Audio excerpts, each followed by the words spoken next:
Usually when we talk about diagnosing a problem, whether it's like in medicine or engineering, there is this underlying expectation of precision.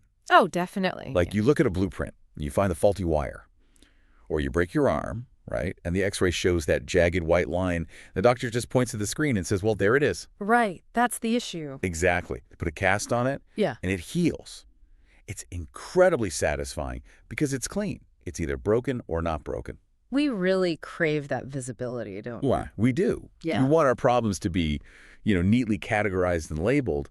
But then you step into the world of human behavior, Oh, boy. into the invisible forces that shape our society, our choices, our very thoughts. And suddenly that x-ray machine is just completely useless. We're looking at a diagnostic landscape that is entirely murky. It is, it's the absolute definition of diagnostic muddy waters. Because the structures that dictate why we do what we do, they aren't things you can just put under a microscope.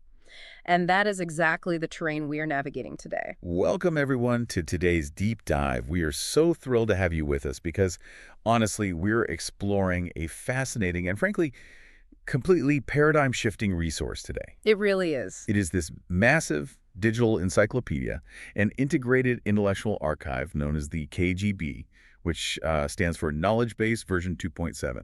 Yeah, and today we're looking at what is essentially the ultimate rule book of human behavior. Yes. The hidden architecture of power and society built by, well, one of the most influential French sociologists of the 20th century, Pierre Bourdieu. A giant in the field. Absolute giant. Yeah. And our source material is this meticulous map of his entire intellectual universe. And it basically proves that you, listening right now, aren't nearly as free as you think you are. No, you're really not. It's a monumental archive. And, Bourdieu's work is the definition of heavy lifting. Oh, for sure. What we are doing today is tracing the evolution of his entire sociology. We are going to look at how his ideas were forged in some very specific, chaotic, historical moments. Right. And how they function as a practical toolkit to, decode the secret structures of your everyday life. Which is wild to think about. It is. And finally, we'll look at how this massive body of theory perfectly explains the algorithmic, hyper-connected reality of the 21st century. I can't wait to get to that part. But I want to start with the problem Bourdieu was actually trying to solve. Okay. Yeah. Let's start there. Because to really understand a thinker's ideas, you have to understand what they were arguing against. Exactly. Context is everything. Our source material frames Bourdieu's entire project as a mission to escape what it calls a massive philosophical trap. Right. In mid-20th century French sociology, there was this intense tug-of-war between two theoretical extremes. You had objectivism on one side and subjectivism on the other. The field was essentially deadlocked. It was stuck. On one side, you had the objectivists. Think of the great anthropologist Claude Lévi-Strauss.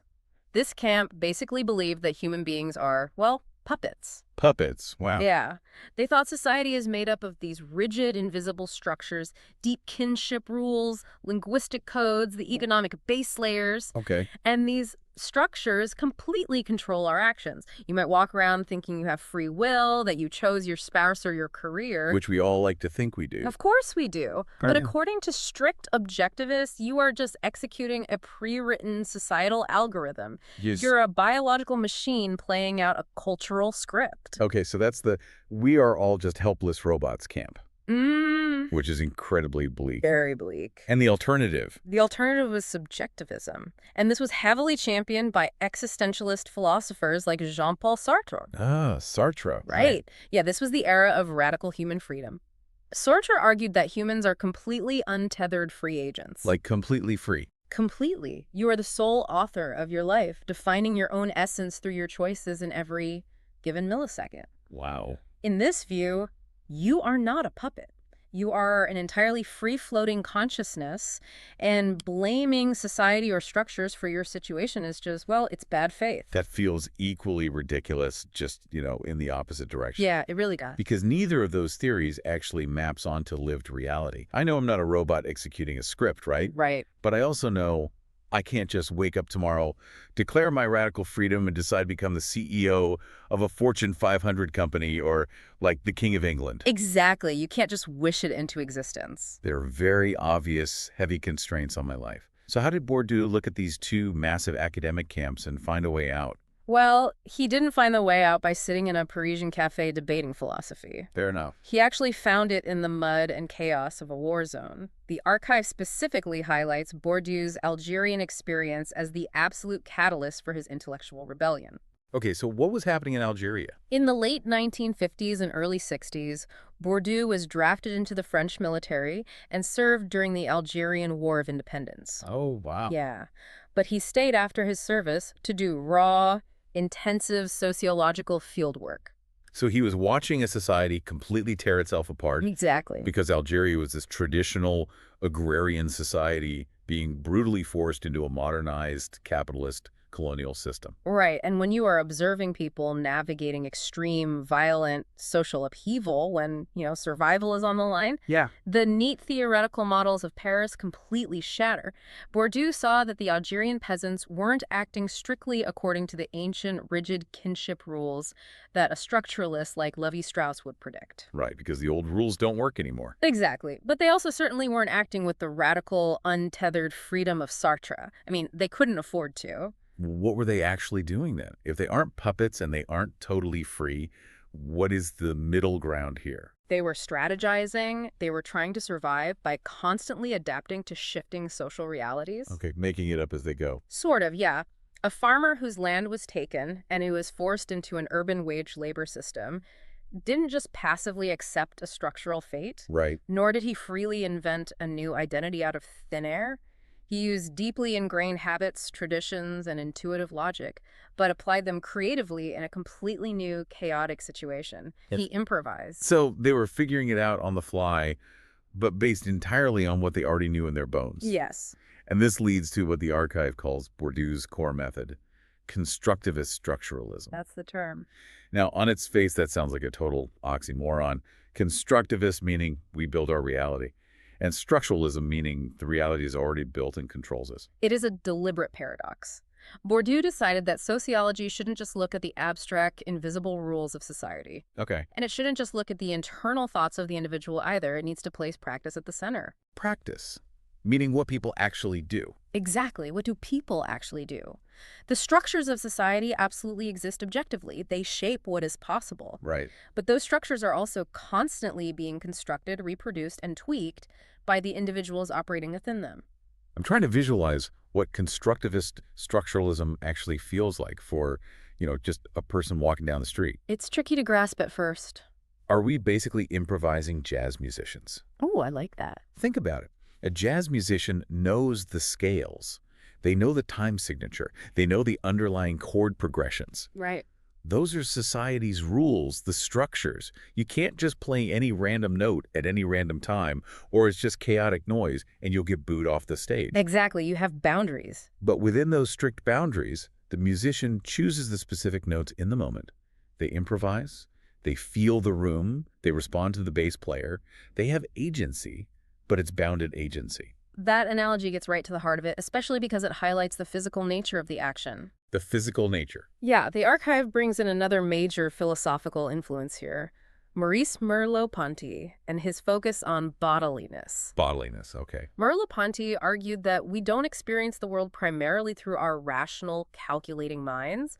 We experience it through our physical bodies. Which completely shifts how we think about following society's rules. Right. Go back to your jazz musician.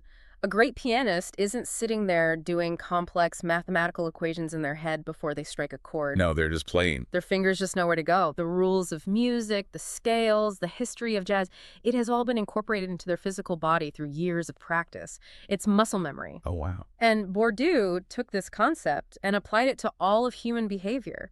Society isn't just an idea in our heads. It is literally incorporated into our muscles, our posture, our reflexes. This synthesis is wild.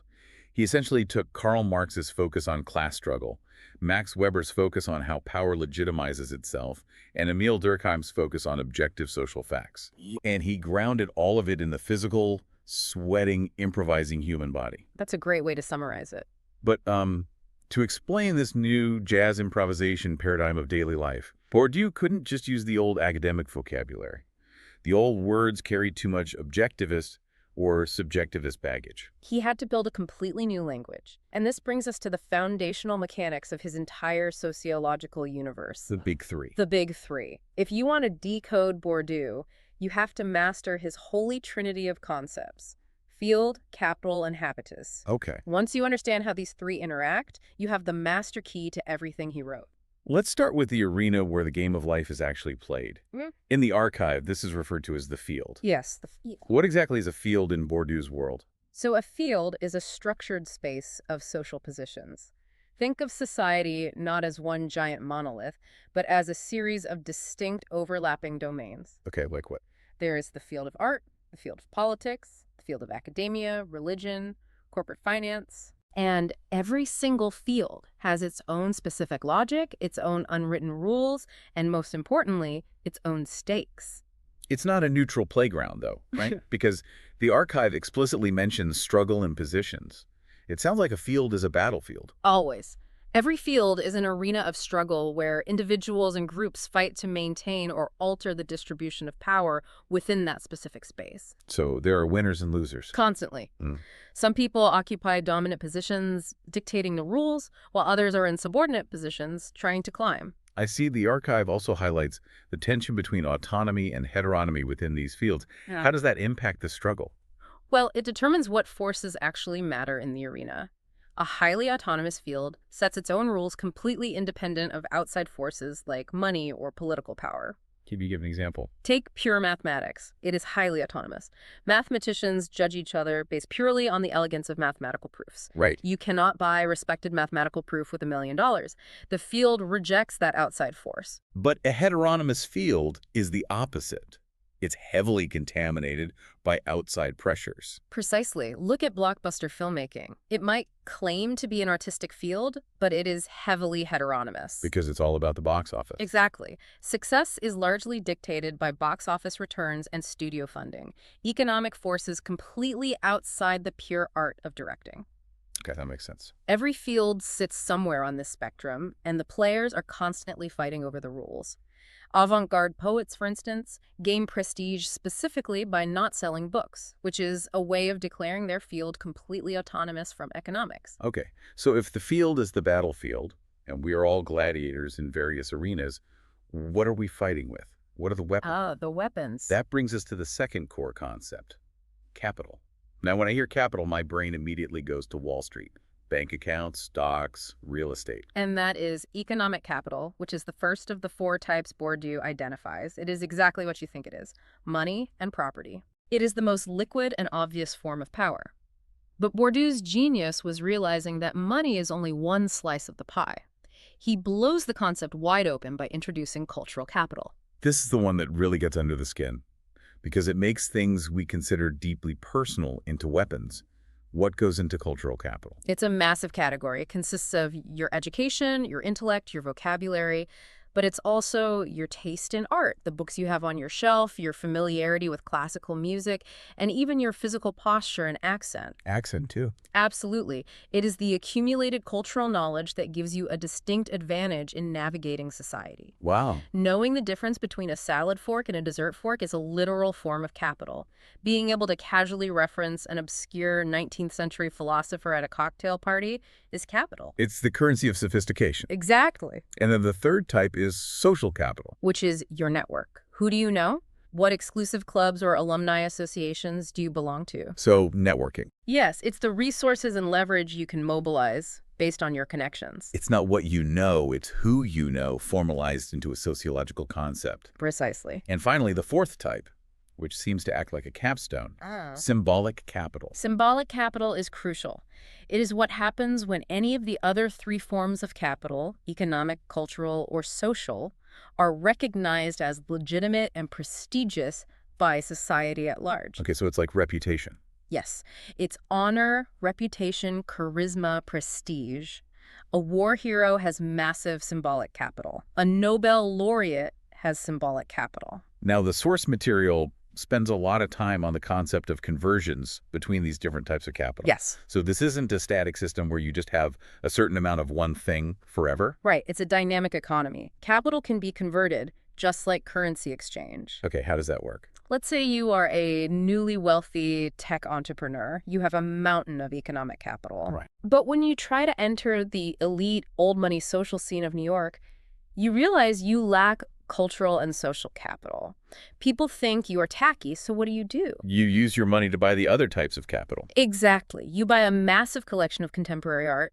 You donate $20 million to a prestigious museum. Ah, I see. Suddenly, you are invited to the exclusive galas. You have converted economic capital into cultural and social capital. And when the museum puts your name in bronze above the new wing, that solidifies into symbolic capital. Right. You're no longer just a tech bro with a big bank account. You are a recognized, legitimate patron of the arts. You've bought prestige. Exactly. Okay, so we have the field, which is the specific arena we are playing in. We have capital, which are our chips, our weapons, our currency. But how do we actually know how to play the game? That's the missing piece. How do we know when to play a card or hold it? That brings us to the most complex and arguably the most famous of Bourdieu's terms, habitus. Habitus is the engine of all human action in Bourdieu's theory. The archive dedicates a massive section just to its genesis. Yeah, it has a deep genealogy, right? It does. It points out that the anthropologist Marcel Mauss explored techniques of the body, which the archive calls a habitus avant la lettre, an early foundational version of the idea. The art historian Erwin Panofsky also influenced Bourdieu. But Bourdieu synthesized it into something entirely new. The archive defines it as incorporated history. Yes. I want to try a real-world analogy here to make sure we are really grasping this. Let's imagine human life as a massive, high-stakes casino. But instead of just one game, there are dozens of different games happening at once. Okay, let's walk through it. The specific game you sit down at, maybe it's the high roller baccarat table, or maybe it's the noisy penny slots by the door, that is the field. Right. The stack of chips you bring to the table and the VIP card in your wallet, that's your capital. But your habitus is your poker face. Oh. It's your gut instinct for when to fold. It's the way you casually toss the chips into the center of the table without even looking. It's the deep bodily intuition you have for the game that you didn't even realize you were taught. Yeah. Because you grew up watching your parents play it every single day. That is a brilliant way to visualize it. And the tragedy of habitus is what happens when a person is forced to change tables. Oh, like moving fields. Exactly. Let's say you take someone whose habitus was completely formed playing the loud, chaotic penny slots. You suddenly drop them into a chair at the elite, whisper-quiet baccarat table. They're going to stick out like a sore thumb.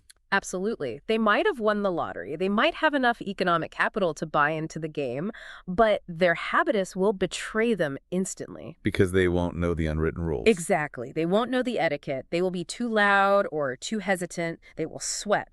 Their body language will scream to everyone else at the table that they are an outsider. Let's pull this out of the casino and put it in a setting our listeners might have actually lived through. Picture trying to navigate an ultra-elite, high society dinner party. Oh, this is a classic Bourdieu example. Right. Maybe you got invited because of a work connection. You rented the right tuxedo. You have the economic capital to be in the room. But once you sit down at the table, money isn't enough. Never enough. Knowing exactly which of the 5 forks to use for the fish course without glancing around to see what others are doing. Knowing the exact ironic, detached cadence to use when discussing politics.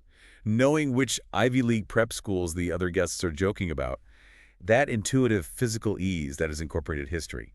That is habitus. And this is why habitus is inextricably, violently linked to social class. Violently linked? Yes, the archive highlights habitus in class and reproduction. Your habitus is formed by your objective material conditions during childhood, your class upbringing. Okay, how so? If you grew up in a working class environment where money is tight, your habitus becomes oriented around the practical, the filling, the functional, the immediate. You don't waste time on abstract fluff. Right, because you can't afford to. Exactly. But if you grow up in a bourgeois environment where basic needs are always met, your habitus values the aesthetic, the formal, the abstract. You learn to appreciate things for their form, not just their function. And because habitus operates entirely below the level of conscious thought, it makes the brutal reality of social inequality feel completely natural and inevitable. This is the key insight. Right. Because the person struggling at the elite dinner party using the wrong fork and feeling humiliated, they don't sit there and think, I I am experiencing a deficit of cultural capital required for this specific social field. Of course not. They just think, I am awkward, I am uncultured, I don't belong here. Man, They internalize the structural exclusion as a personal failure. Their own body is doing the work of excluding them on behalf of the elites. that is a staggering realization. And it bridges us perfectly into the next phase of Bourdieu's work. We've established the mechanics, the fields, the capital, the habitus. The foundation. Right. Now we have to look at how Bourdieu applies these mechanics to the things we hold most dear. We are moving into the applications, how this framework invades the things we think are intimately, uniquely ours, our personal tastes and our education. This gets really personal. It does. This brings us to the profound illusion of choice and the concept of symbolic violence. Yeah, this is where Bourdieu's work goes from being intellectually fascinating to deeply personally provocative. In his masterpiece, Distinction, which is a major focal point in this archive, he takes aim at the very concept of taste. Taste. Yes. As human beings, we desperately want to believe that our tastes, the music we listen to, the food we crave, the art we hang on our walls, the clothes we wear, we believe they are pure expressions of our unique individual souls. I'm going to stop you right there because I feel the need to push back on behalf of anyone listening who prides themselves on their individuality. Go ahead. Are you seriously telling me that my love for obscure independent sci-fi movies from the 1970s or the specific, curated, minimalist way I chose to decorate my apartment, you're telling me that is not me, that my personality is just a social structure? I hate to be the bearer of bad news, but according to Bourdieu, yes. Your tastes are not formed in a vacuum. Ouch. They're generated by your habitus, which is a product of your class background. The encyclopedia frames this as taste as a social structure. Taste as a social structure. Yeah, taste is not a neutral appreciation of beauty. It is a mechanism of social differentiation. It is a way of marking yourself out, of subconsciously drawing a line between yourself and others. You're saying my indie movie collection is a weapon. Essentially, yes. When you express a taste for minimalist decor and obscure indie films, you aren't just saying, I like this. You are unconsciously signaling a high volume of cultural capital. Right. You are demonstrating to the world that you have the education, the time, and the aesthetic distance to appreciate something abstract, challenging, and decidedly non-commercial. Wow. But here is the real kicker in Bourdieu's theory. Taste is always negative before it is positive. Taste is primarily defined by disgust for the tastes of others. Disgust. That is an incredibly strong word for interior decorating. But think about the visceral reaction. Imagine you walk into a house that is decorated with what you consider tacky, mass-produced, overly ornate, gold-painted plastic furniture. Okay, yeah, I'm picturing it. Your reaction isn't just a polite, neutral, oh, they made different aesthetic choices than I would. It is often a physical cringe. You recoil. That's true. I definitely cringe. That cringe is your habitus reacting. It is a deep-seated class prejudice disguising itself as a pure aesthetic judgment. Bourdieu argues that our most intimate aesthetic preferences are unconscious tools used in a class struggle to distinguish ourselves from those below us in the social hierarchy and to align ourselves with those above us. It is incredibly unsettling to realize that what I thought was my unique personality might just be a socially programmed defense mechanism. I'm literally using my couch to distance myself from the working class. Exactly. Your couch is doing sociological work. But if taste is how we differentiate ourselves informally, in our living rooms and Spotify playlists, how does society formalize this separation? The archive points directly to the institution we trust the most, the school system. This is perhaps Bourdieu's most devastating and famous critique.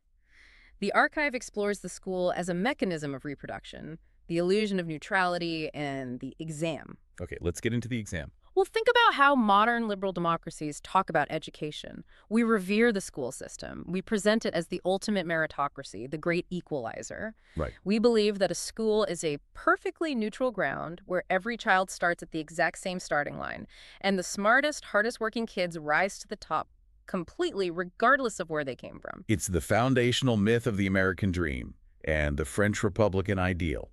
Work hard in school and you can be anything. Bourdieu says this is an absolute orchestrated illusion. Yes. The school is not a neutral arbiter of raw intelligence. It is an active mechanism of social reproduction.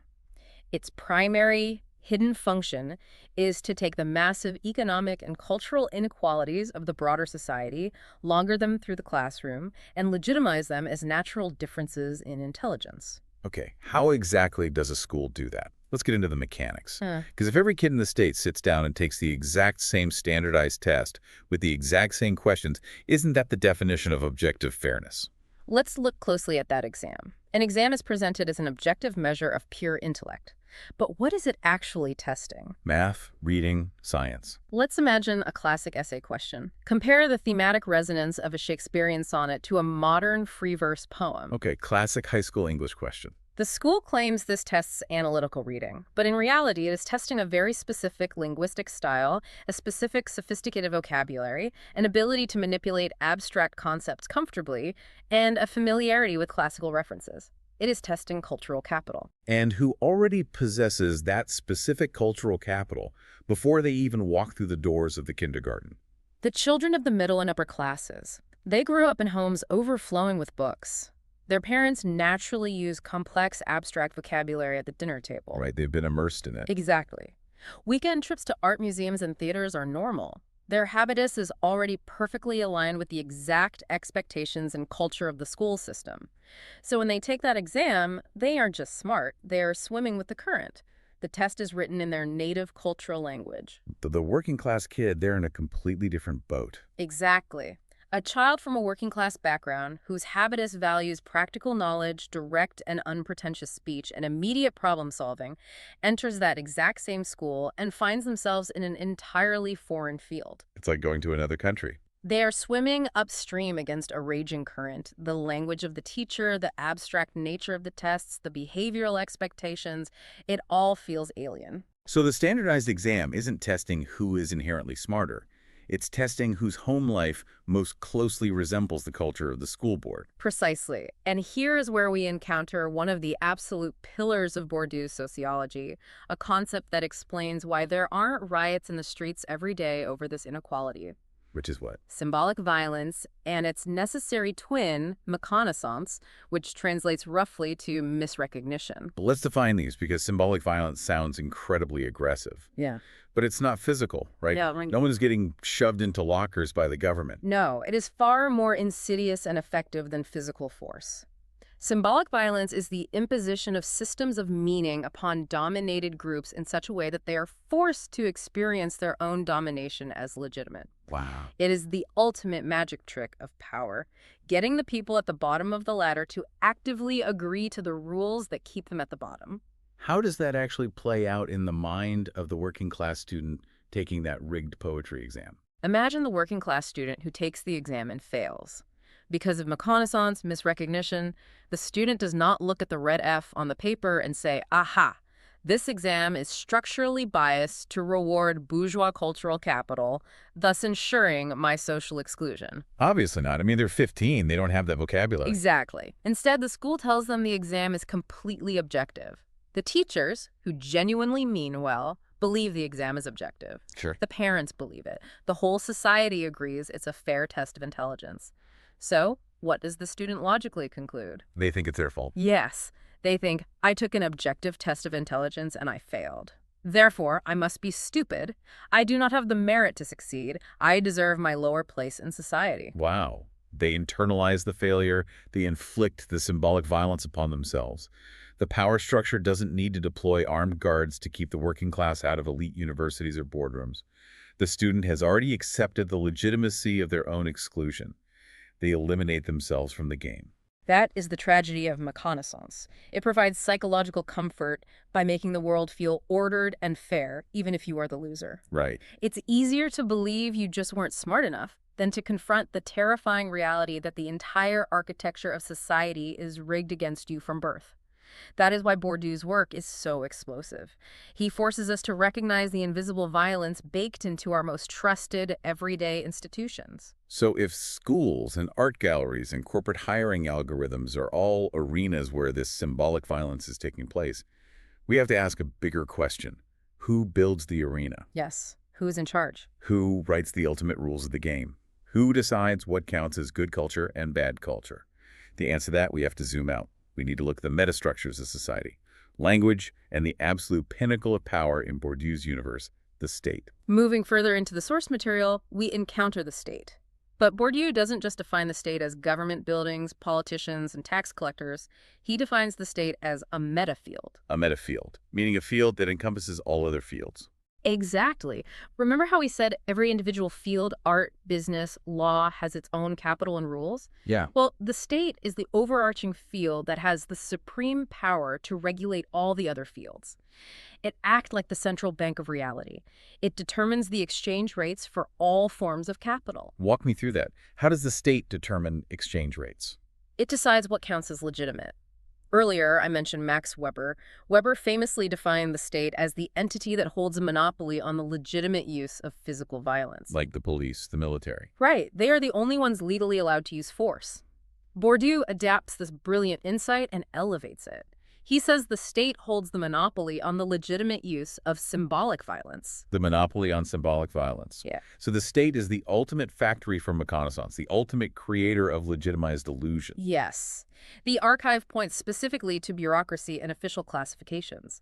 The state possesses the ultimate, unquestioned power to classify us, and those classifications instantly become our reality. For example. Think about a medical degree. When a university, which is authorized and accredited by the state, hands you a piece of paper that says MD, they are literally bestowing upon you a massive, concentrated chunk of institutionalized cultural capital. They are classifying you officially as a doctor. And once that happens, the whole society accepts this classification as objective reality. Exactly. It's like a magic spell. That piece of paper changes your entire social reality. People defer to you. Your earning potential skyrockets. Your opinions carry more weight.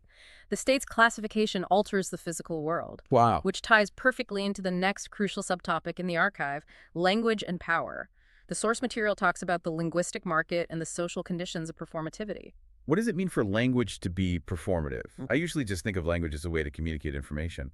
You know, the sky's blue, I am hungry. A performative utterance is a statement that doesn't just describe reality, it actually creates or changes reality the moment it is spoken. Well, like a spell. Exactly like a spell. The classic example is a minister or a judge saying, "I now pronounce you husband and wife." They aren't describing a marriage that already exists. The act of speaking those specific words legally creates the marriage. But Bourdieu argues that the magic doesn't live in the words themselves, right? It's not a Harry Potter spell where the syllables do the work. Exactly. And this is where Bourdieu fiercely breaks with structural linguists like Noam Chomsky, who just want to analyze syntax, grammar, and vocabulary in a vacuum. Okay.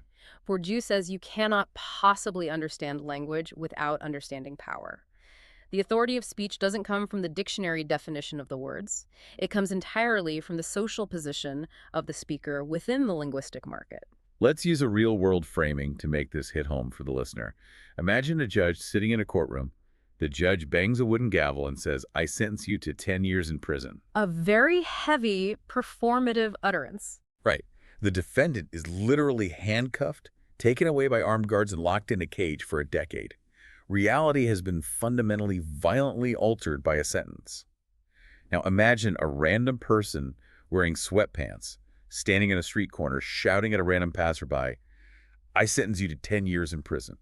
They are using the exact same words, the exact same syntax and grammar. Right, but nothing happens. Yeah. The passerby just ignores them, laughs, or maybe calls the police. The words are impotent. Because the random person on the street lacks the social conditions of performativity, they do not have the symbolic capital authorized by the state to make those words act upon reality. You don't have the backing. Right. The judge wears the black robe, sits on an elevated wooden bench, and is backed by the police, the prisons, and the entire metafield of the state. The linguistic market dictates that the judge's words have immense value and world-altering authority, while the street corner speaker's words are utterly worthless. So language isn't just a neutral tool for communication. It's a constant, invisible negotiation of power based on who has the socially recognized right to speak and be taken seriously. And this brings us to an incredibly interesting group of people who are absolutely obsessed with the right to speak and be taken seriously. Intellectuals. Ah, the intellectuals. The archive includes a dedicated section on intellectuals and the field of cultural production. Yes, the academics, the writers, the philosophers, the artists, the people who ostensibly sit outside the dirty, messy world of economics and politics to pursue pure truth, beauty, and objective reality. Or at least that's the myth they desperately want to believe. Bourdieu is merciless when it comes to intellectuals. He argues that intellectuals and artists are just as caught up in a vicious field of struggle as corporate executives or politicians. Really? Even them? Even them. The field of cultural production is an arena where writers and philosophers fight fiercely for legitimacy. They aren't fighting for money, remember? It's a relatively autonomous field. They are fighting for symbolic capital. They want prestige. They are fighting for prestige, for the right to be recognized as the avant-garde, for the power to definitively define what is good art or true sociology. No one, not even the most high-minded, isolated philosopher, is outside the game. They are all strategizing to maximize their specific capital. Which begs a massive, almost uncomfortable question.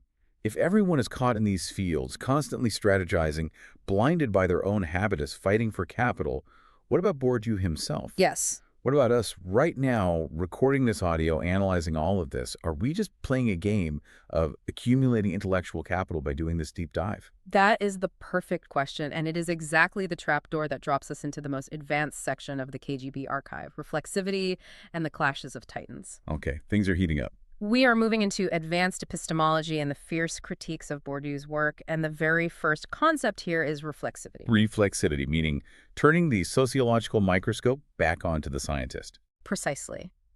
Bourdieu was acutely aware of the gross hypocrisy of a sociologist standing on a metaphorical mountaintop, claiming to objectively analyze the poor, blind, strategizing masses struggling in the valleys below. He demanded what he called a sociology of sociology. The encyclopedia mentions the academic unconscious. What does a sociologist need to be aware of?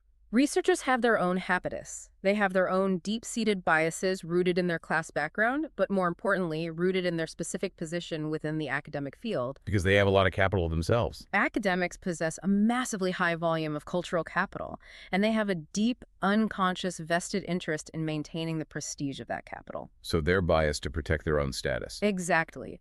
Bourdieu argued that before a sociologist can ever hope to analyze society, they must rigorously and painfully analyze themselves.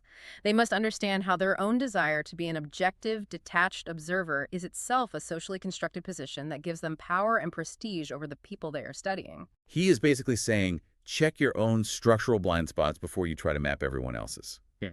But even with that reflexivity, because Bourdieu's theories were so totalizing, so incredibly comprehensive, they naturally invited fierce opposition. Oh, massive opposition. The archive lists a whole section of critiques and a fascinating genealogy of his intellectual street fights with other academic titans. He built a fortress, and other thinkers spent decades trying to tear it down. I have to ask the most obvious question here, one that I've been feeling and one that the critics in this encyclopedia repeatedly point to.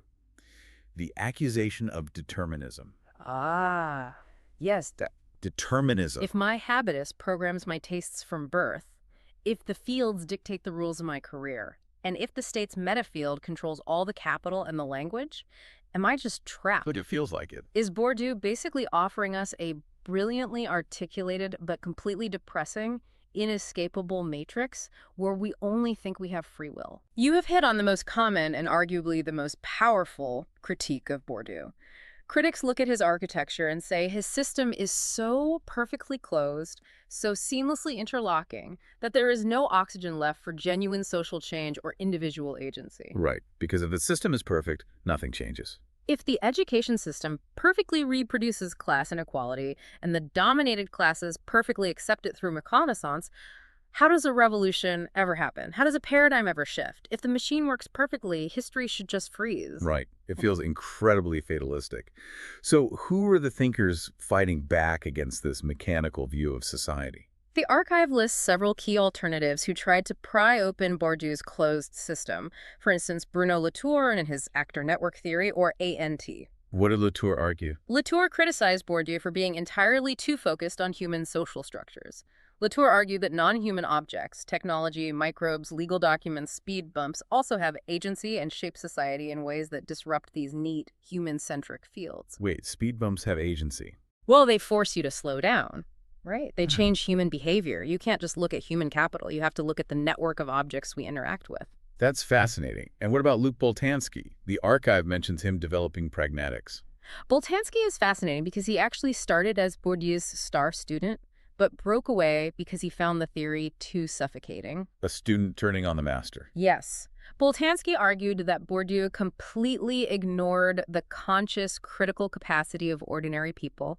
He argued that people aren't just blindly executing their habitus, they actually engage in conscious, moral disputes. So they do think for themselves. Exactly. When someone feels wronged at work, they don't just act out a class reflex. They consciously appeal to shared ideas of justice and fairness. Boltanski wanted to give ordinary people their conscious brains back. There's also Jacques Rancière, listed under the critics specifically regarding the politics of aesthetics. Rancière vehemently disagreed with Bourdieu's core premise in distinction.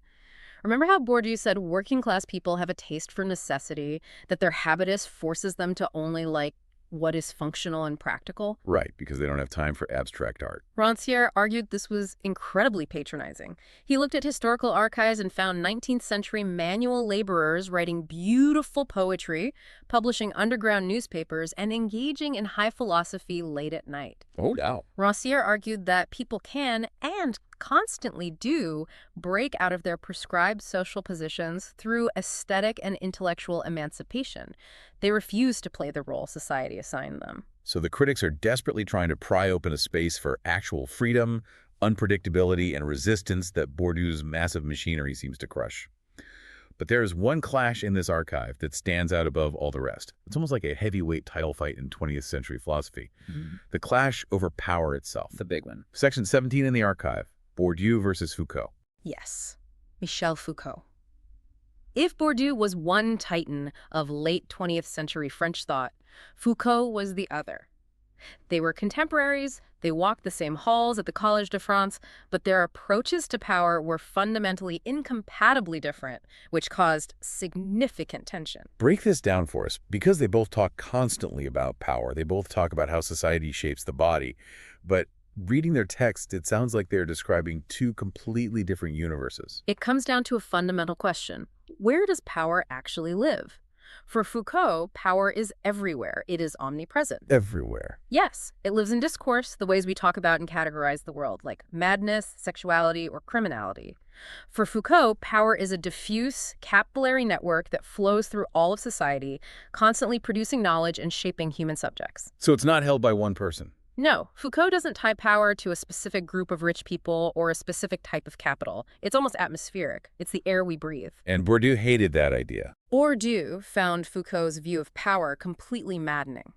He thought it was far too vague, too abstract, and completely detached from gritty, material reality. Because Bourdieu wants to look at the capital. Exactly. Bourdieu argued that power is never just floating in the air. It is always tethered to a specific field and is always actively wielded by specific people using specific capital.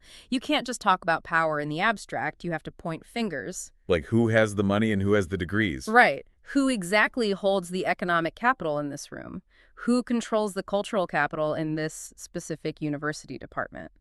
The archive highlights this clash perfectly as discourse versus field. So Foucault sees power as a pervasive fog that surrounds and shapes everyone, and Bourdieu sees power as the specific swords and shields people are holding in a specific gladiator arena. That is exactly the distinction. Furthermore, Bourdieu criticized Foucault for ignoring what he called the historicity of domination.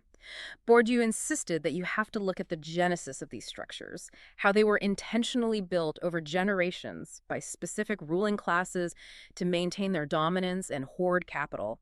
Power isn't just an abstract force, it's a family inheritance. It's amazing to see how Bourdieu's sociology evolved and sharpened because it was constantly under attack. Yeah. He was defending his fortress against Foucault's diffuse power, against Latour's non-human actors, against Boltanski's pragmatism.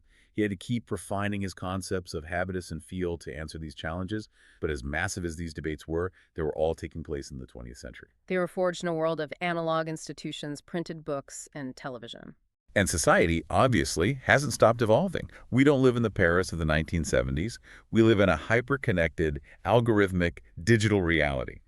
So how does a theory built to explain mid-century French education and art galleries hold up today? That brings us to our final major topic, Bourdieu in the 21st century. This is where the archive provides its final, chilling synthesis.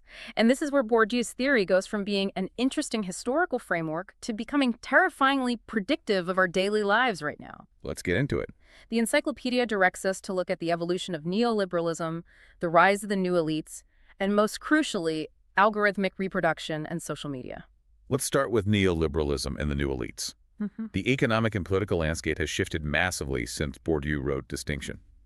The state, which Bourdieu saw as the ultimate metafield that controlled all capital, has in many ways outsourced its power. It has surrendered to global markets, multinational corporations, and international finance. Yes, the state is weaker, and this creates entirely new forms of fields and capital. The new elites in Silicon Valley or global finance might not rely on the same classical bourgeois cultural capital that Bourdieu observed. Right, because a tech billionaire doesn't care about knowing Latin or showing up to the opera in a tuxedo. Exactly. Their cultural capital looks different. It might be tech fluency, an obsession with optimization, global mobility, or a highly curated personal brand of casual authenticity where they wear t-shirts to board meetings. The hoodie aesthetic. The hoodie aesthetic, exactly. But the underlying mechanics remain identical. They are still using their specific capital to maintain dominance, exclude outsiders, and execute symbolic violence. They just changed the dress code. But the truly radical shift, the thing that completely alters the fabric of the fields, has to be technology. We have to talk about the algorithms. Algorithmic reproduction. Think about the social media platforms we use every single day. TikTok, Instagram, X, YouTube. These platforms are no longer just websites. They have effectively become the new meta fields. They set the rules for global communication, politics, and culture. Wait, I just had a massive realization. What's that? If habitus is our deeply ingrained unconscious tastes, preferences, and reflexes, and a social media algorithm's entire multi-billion-dollar job is to learn our tastes and preferences, is a social media algorithm basically an automated habitus machine? That is exactly what it is. It is the mechanization of habitus. The algorithm studies your past behavior, your incorporated history, your clicks, your linger time on a video, your search history, and it learns your habitus better than you know it yourself. It's terrifying. It maps your class anxieties, your aesthetic preferences, your political outrage, and then it perfectly, relentlessly feeds it back to you. It sorts us. It perfectly seamlessly sorts us into digital classes based on our cultural capital. If I have a high cultural capital habitus, the algorithm feeds me hour-long video essays on obscure cinema, niche political theory, and minimalist architecture. If someone has a different habitus, it feeds them something else entirely.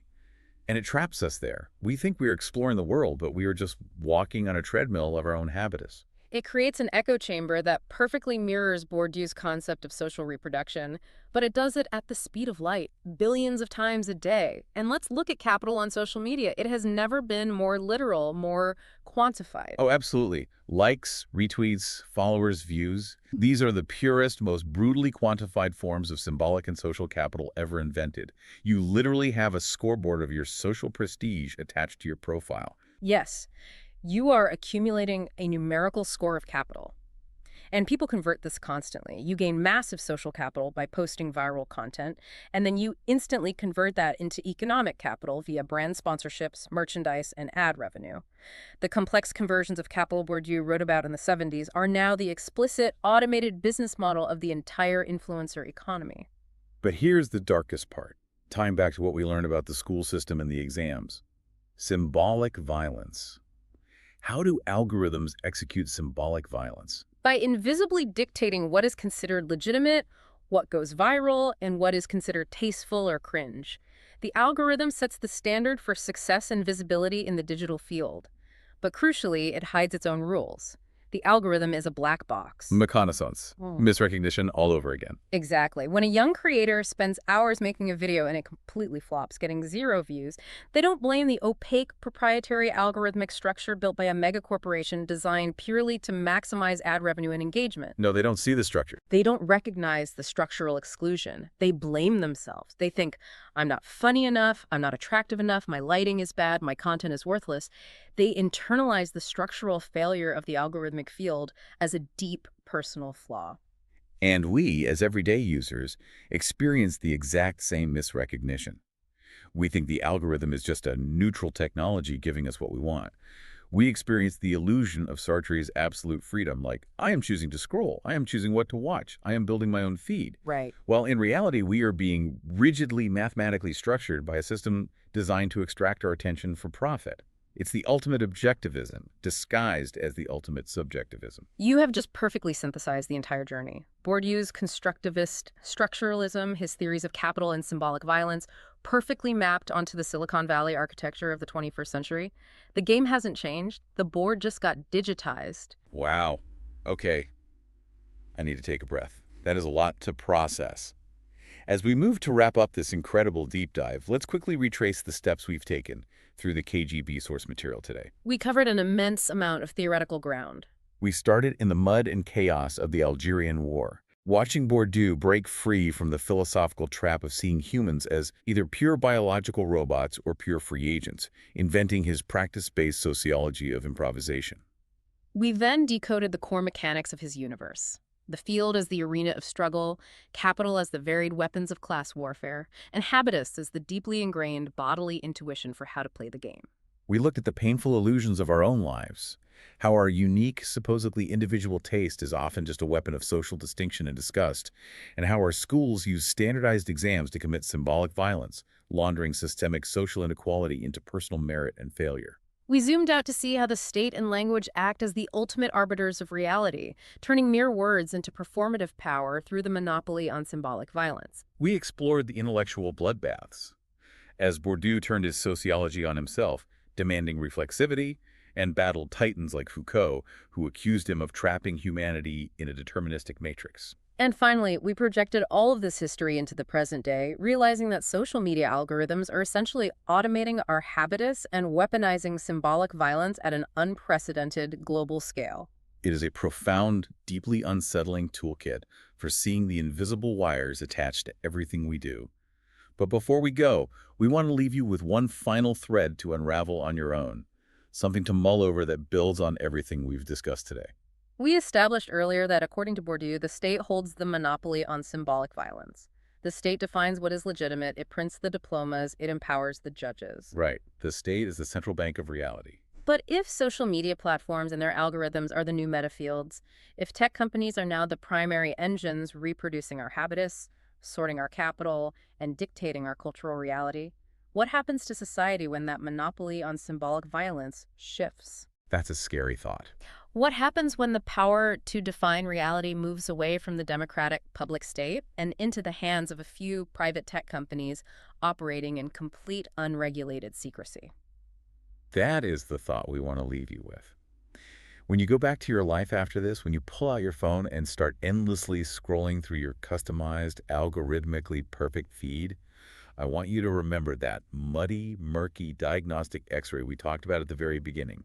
Look at the screen and ask yourself, who is actually authoring your taste right now? Who built the arena?